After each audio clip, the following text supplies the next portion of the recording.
I'd like to tell you a story, a true story of how kindness and goodness, a lifetime of goodness and kindness, can carry on through your children, can carry on through your friends, and even to strangers. This story kind of ends at a memorial service in a church with a teenage girl, an older Russian man, a pocket knife, and a button. To get to there, I got to start off much earlier. Like I said, this is a true story of my cousin Bob. When we graduated high school, Bob immediately went to work for a huge oil field company called Halliburton. Started off at the bottom. Well, he soon married his high school sweetheart and started a family. Now, Bob was a real good father. He loved his children and he loved his wife, and he spent as much time as he could with them. And Bob loved to hunt and fish, everything outdoors, boating, camping, and he spent a lot of his time with his family doing these things and with his friends. And a lot of his friends were the guys he worked with. He spent a lot of time enjoying those activities. Well, Bob soon started climbing the ladder of the oil field company, and after a few years he was offered a huge promotion. It meant a lot more money, it meant a lot more responsibility, but the downside was he was going to have to spend months and months and months away from home overseas. He spent time in Alaska, he spent time in Scotland, and he ended up in Russia. Well, as I said, when Bob was away, he always spent time with the guys he worked with, mostly the guys that worked for him, the roughnecks, the people that knew where the best hunting places were, the best fishing places were. He liked to spend his time with them, and he did as much time as he could doing that. And when he came home, he also did these things with his family. But anyway, when Bob was gone for months and months at a time, he missed his family, so he would always find an orphanage or some foster kids that needed some time spent with them, and he would spend time with them. Bob loved to tell stories about hunting and fishing, and he could especially mesmerize children with the stories. They were so funny, and sometimes they were a little tall, but they were always great stories. Well, anyway, every year, every holiday season, when he would come home to spend time with his family, him and his family, his children and his wife, would go out Christmas shopping for these orphans, these children that he was befriending. And they would spend a family outing doing that. And they would wrap these presents up, and Bob would take them back to Alaska or Scotland or Russia and give these kids things that they needed or wanted. And sometimes if the older kids, if it was permittable, he would even take them fishing and hunting. He loved doing things like that. He did it his whole life. Well, he spent years in Alaska, and then he went to Scotland, and he was truly fond of these two places because he loved the locals. He always spent time with the local people. And those were his friends that he hunted and fished with. Well, as he got to be in his early 40s, Bob had made enough money. He was ready to come back and live in Texas and spend more time with his family. He was starting to have grandchildren. He just wanted to be with his family and his wife. The company came to him and said, "Bob," said, "if you can do one more last tour for us in Russia," he said, "you can retire with a great pension, and we just need you to get this thing rolling up there in Russia because you're the go-to guy." Bob reluctantly agreed. He didn't want to, but he decided he should do it, and so he went. They stationed him at a remote place in northern Russia in what they call Siberia, very remote, frigidly cold. Well, Bob, as always, as soon as he got there, he found local guys that worked for him, and a lot of times the locals weren't paid well. They just barely made enough money to get by. But Bob liked spending time with these guys, and he found an orphanage there and some needy children, and he spent time with them. Well, on his last trip back home, let me get to the other part of the story. He befriended a Russian man, and they became friends, real good friends. And Bob as an outdoorsman, he had his favorite hunting knife, his favorite fishing knife, his favorite working knife, and he had his favorite pocket knife that his daughter had given him for Christmas for a couple of years earlier.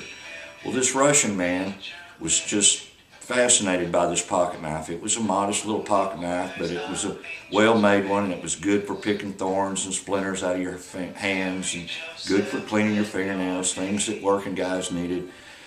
And he constantly stayed on Bob. He said, I love that knife. I can't get one over here. I would love it if you would give me the knife. And Bob said, I can't give you this knife. My daughter gave me, my youngest daughter gave me this knife, and it's really has so much sentimental value. It means so much to me. I just can't give it to you. The guy persisted, and he persisted. And the way Bob's nature was, he finally gave in. And he gave this gentleman his pocket knife. Well, anyway, the custom up there in Russia, it's a well-known custom. If somebody gave you a gift and you didn't have anything of equal value to give back, the most important things you had up there were your boots, your woolly cap, and your warm coat, your big woolly coat that kept you warm through the frigid winters and times. Well, if somebody gave you a gift as a ritual, the traditional thing to do was to take your pocket knife, and on your best coat that you had, all you had to give in return, you would take your best coat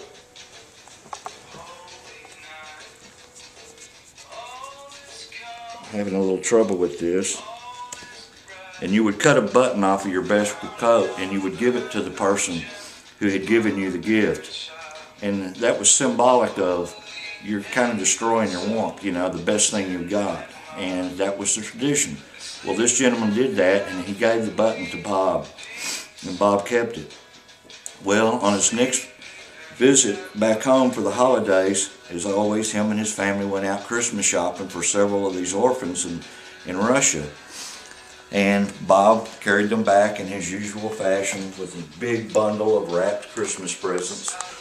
And the last stop was a train station. Well, there just happened to be a little group of thieves that were casing out the train station for somebody to rob. Well, of course, they saw Bob with this huge bundle of Christmas presents, so they followed him to his apartment. Well, Bob wasn't a big guy, but he was a tough guy. Whenever they burst into his apartment to rob him, well, he put up a big fight, and he didn't go easy. It ended up that they had to beat my cousin Bob to death to rob him of these Christmas presents. And after this, it took several weeks for Bob's body to get back to Texas. Well, the word spread through Halliburton what had happened. And many of Bob's work friends from Alaska, from Scotland, and Russia wanted to come to Texas to the memorial service. Well, Halliburton being a big, wealthy company, they said, anybody that wants to come, we will pay for your transportation.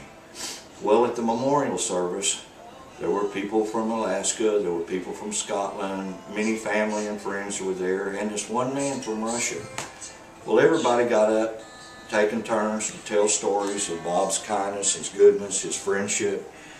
And finally, towards the end, the Russian man got up, and he told the story in tears of the pocket knife and the button.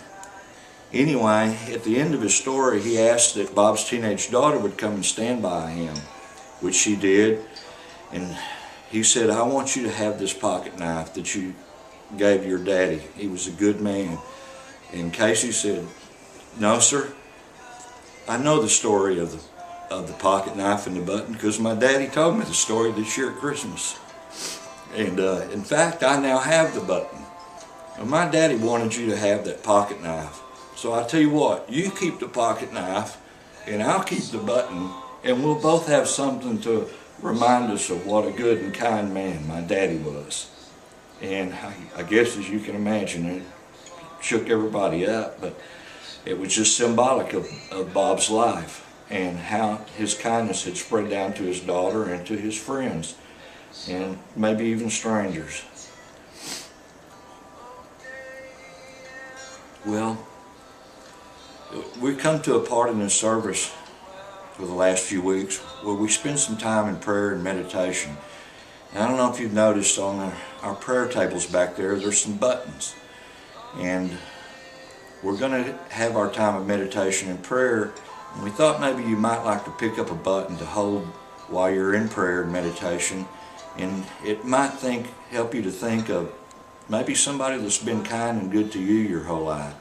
and maybe how, you know, you can go on and live your life in kindness and goodness for others, strangers even.